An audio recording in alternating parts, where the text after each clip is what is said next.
Llamas! Llamas! Llama lambs! Hello! Come on then, let me in. Let me in. Hello! Where's the llamas? Come on.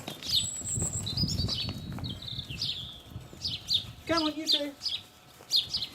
Oh, yeah. I know. Okay, everyone here? Llamas, come on then. Okay? As of this moment in time, this very second, nobody has died, nobody has given birth, and no one has escaped. That's good. The variations on a bad day are endless. I know, I've panicked my way through any number of them. Charging, well, it's flapping through the forecourt of the local petrol station in close pursuit of a small band of hideously evil 6-week-old piglets in a vain hope of cutting them off before they reach the post office, which, for some god-known reason, always seems to be their goal. Hooligans. All piglets are hooligans, as are lambs. They are. They may look cute and squidgy, but as soon as they're out of sight of mum, it's fags and booze all the way. The trick is not to let them get too far from mum in the first place. Not always easy when it's mum who's tossing them over the electric fence and egging them on to go walkabout. All the sows do it. Even Kylie, the matriarch. They seem to reach a point and think, I've had enough now. They were quite nice when they were little, but I think I want a little me time for a while. And then they send their babies off on day trips. Today, everything is fine. Everyone where they should be. All 57 pigs, 18 sheep, 46 chickens, 2 ducks, 1 turkey, 2 geese, the terrorists of the chicken field, and 2 wild cats, Nico and Morris, a Great Dane called Darcy, Dex, the one-eyed sheepdog, 2 horses, 4 goslings, and 2 hand-milking goats. All where they should be. But it wasn't always like this.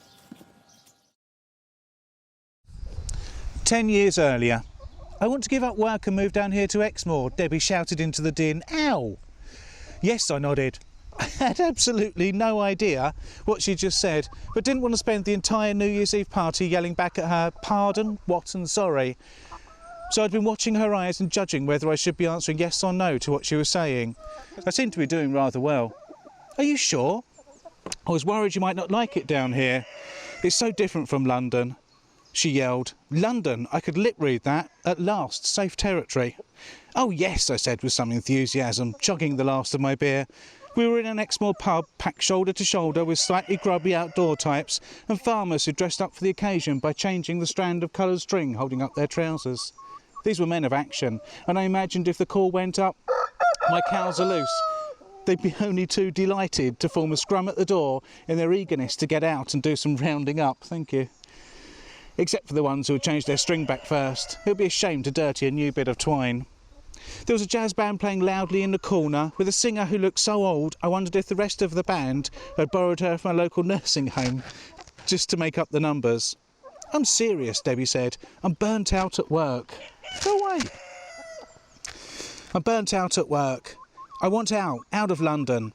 I didn't mean for all this to come out tonight. I'm so sorry, but I've had it with the whole work until you drop thing.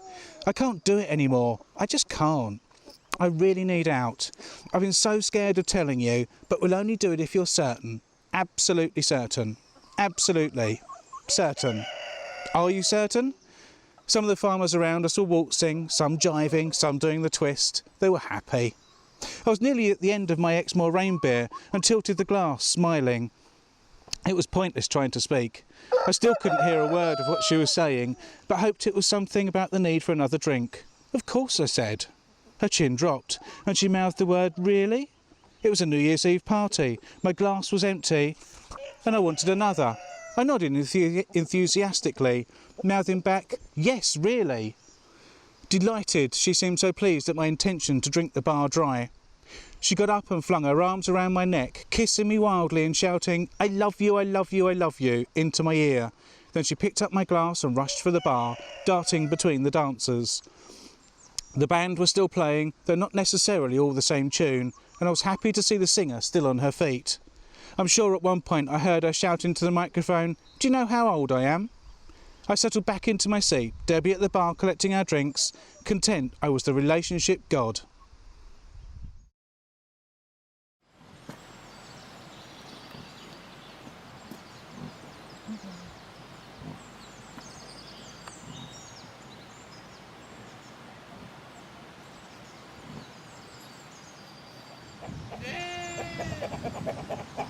The next day started badly.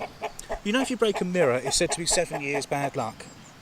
Or if you cry on your birthday, you're said to cry for a whole 12 months until it's your birthday again. Or if it rains on St Swithin's Day, it'll rain for 40 days and 40 nights. Well, there isn't an equivalent for New Year. If you ask me, there should be. Something like, if you agreed to change everything about your life on New Year's Eve, your New Year's Day hangover will be the worst since records began, and it won't get any better when you sober up. That would work. My hangover was the worst since records began, which, considering I was 32 years old and started drinking somewhere in my late teens, meant records began about 14 years ago. Put another way, it was the worst hangover ever. How much did I drink last night? I said through furry teeth. It doesn't matter, Debbie said, bouncing onto the bed with both knees. We were celebrating. Isn't it wonderful? It matters to me, I thought, but said, what's wonderful? Oh, you, she punched me on the arm. You know, moving to Exmoor. We get the most beautiful little country cottage with some chickens in the back garden. And you can collect the eggs in the mornings and I'll cook them for your breakfast. It'll be such bliss. Huh? I've got it all worked out. I'll quit my job as soon as we get back. Huh? Which won't be a hardship. Oh, Simon, I've been so unhappy.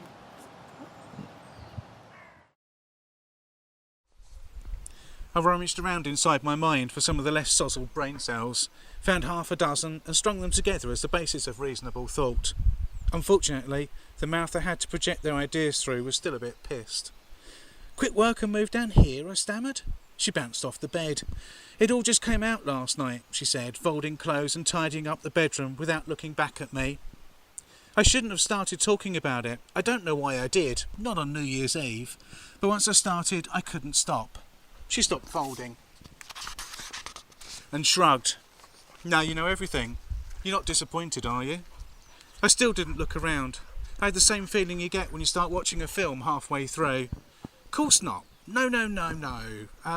Disappointed about what exactly? About me. I think I'd like to have sat up, but my head felt as though someone had concreted the space where my brain should be, and my mouth had that morning after a kebab sensation, even though I hadn't had one. So I stayed where I was, which was flat on the bed. Don't be silly, I said.